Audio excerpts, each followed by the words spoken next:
The Dallas Cowboys would probably like to get rid of everyone if they could, including the coaching staff. But after that embarrassment against Washington, Mike, I know that you have to play Ezekiel Elliott, and we don't know Andy Dalton's status after his concussion that he has, but are most Cowboys benchable now because of where they are without Dak?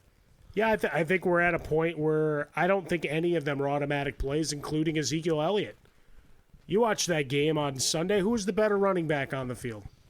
It was Tony Pollard. Yeah, I thought you meant the other sidelines. But but on the other side, certainly Gibson by a mile. Yeah, but and J.D. McKissick roster, for that matter. Yeah, McKissick as a runner and receiver, a little muted in his numbers this week. But, yeah, he's a guy that I'd rather have that side of the equation. But Tony Pollard's the better running back for what they have right now. They've got a bad offensive line. He's running like his hair is on fire when they get him the ball as a runner or receiver.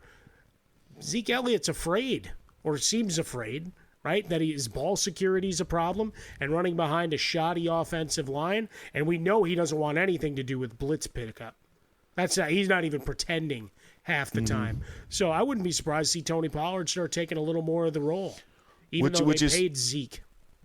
Yeah, and that surprised me because that was actually one of Zeke's strengths was pass protection. Even when he just came into the league, he was a guy you couldn't take off the field because he would be able to block for you, and is actually one of the better blocking backs. And funny, I played CeeDee Lamb this past week, 0 catches, targeted 5 times, didn't bring in any of the passes. Some just flat out drops. Had a carry for a yard, and that was about it. You take his maybe upside, throw it out the window. Michael Gallup, throw it out the window.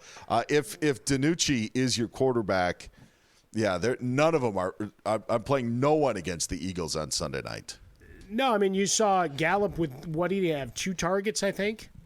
And Amari Cooper for long stretches is invisible.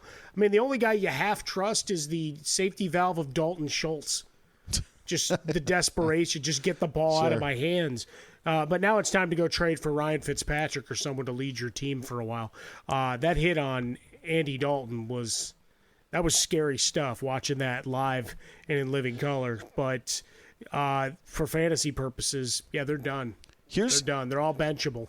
And your point about the quarterback is, I don't even think it's Andy Dalton's fault. I think they don't block anyone. They can't block anyone. And the Redskins, the Washington football team, have a better defensive line than people would want to think. They can really get after it. And for the next 5 or 10 years in the NFC East, that's going to be something the 3 other teams are going to have to deal with.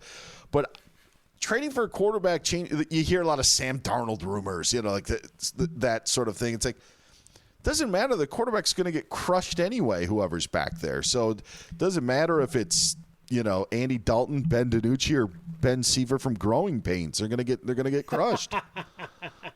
Yeah, it really does circle back to that opening topic of the Bears and whatever Nick Foles may or may not have told Brian Griese.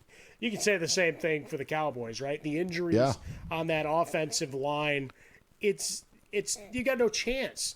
Man, Andy Dalton should be operating from a 9-yard shotgun like he's going to punt the ball the way you're at. Bring out the long snapper and give him the extra step or two. Because, you got to have happy feet, and you're trying to get the ball out well ahead of breaks. There's no timing. There's no continuity. And Andy Dalton had no prayer. And obviously we know the big hit that ended his day. But before that, there's no comfort in the pocket. Did you ever see him set his feet to throw the ball? No, it was half of them were jump passes just to get the thing out of there. I would love if the Cowboys came out on first down in punt formation, where you then had to guess if they were actually going to throw or punt on first down, because you would have Andy Dalton or Ben DiNucci taking the snap from 15 yards back, and you'd have to decipher what is the better play. It's like you were playing street football again, Dan. Yeah, right. Kick. Yeah, 1 banana, 2 banana.